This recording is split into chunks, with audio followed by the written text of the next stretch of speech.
I think it's fair to say this is a year like no other. It was all going so well, with some very impressive engagement with an ever-widening range of audiences, and then along came the fairly seismic impact of the coronavirus. So for probably the first time in its long history, the museum had to shut its doors.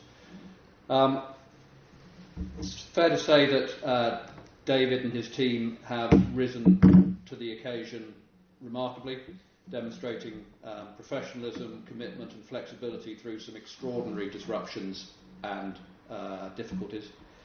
We had to use the government's furlough scheme to minimise the financial impact, so that meant that those staff who continued to work had an even greater burden placed upon them. And despite this, the team have produced a wide range of online talks, social gatherings, material for children, which has helped entertain, inform and engage our broad community. And I'm sure this has helped many people cope with the challenges of the pandemic and lockdown.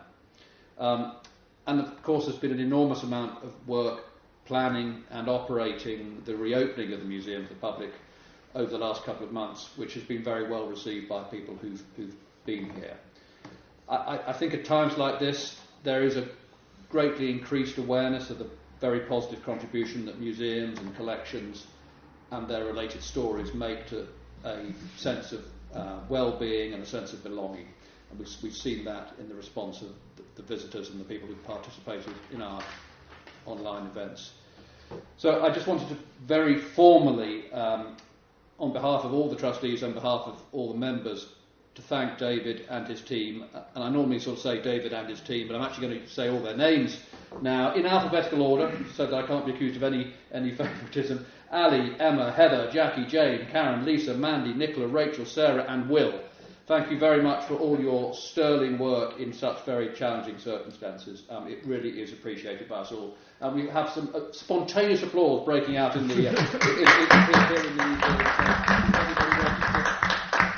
join in. You are most welcome to do so. On the subject of thanks, my thanks also go to my fellow trustees, two of which I've got here in the room with me today, for their ongoing support and help. It's been a difficult time to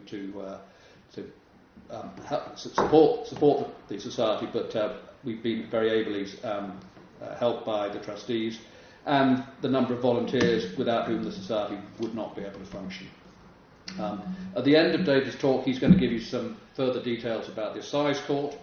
I'll just say a few words now. So devises Assize Court Trust, which is the entity that owns the building, which I'm also a trustee. DACT have made sure that the building is now weatherproof to minimise further deterioration, and we have appointed the architects Purcell, who have produced some exciting initial designs, which David will talk you through outline. The Society, the museum, David and his team are working closely with DACT to give that building a new life, making sure that it can tell the story of its original function, provide a fitting home for our marvellous collections, and play a pivotal role in the regeneration of that part of devices. We had universal support, I think it's fair to say, for the outline proposals during the recent consultations, which was really encouraging, and it shows that the community is right behind what we're trying to do. In due course, a significant fundraising campaign will be launched. Inevitably, this will have been made more difficult and take longer because of the impact of the pandemic. Our own finances have, of course, been directly impacted by the loss of much of our revenue and by the inability to do many of our fundraising events, and by the reduction of our investment portfolios and the lower dividends that are being paid out of the investments that we hold.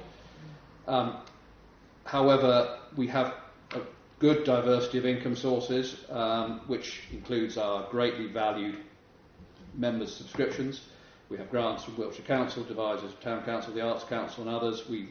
The grateful recipients of legacies and gifts. So I think it's fair to say we are currently weathering the storm, as Chris will show you shortly, but it is not easy. Which makes your support even more important to us. So thank you to you and all the other members for your continuing support at this critical time. We really do depend on you. Thank you.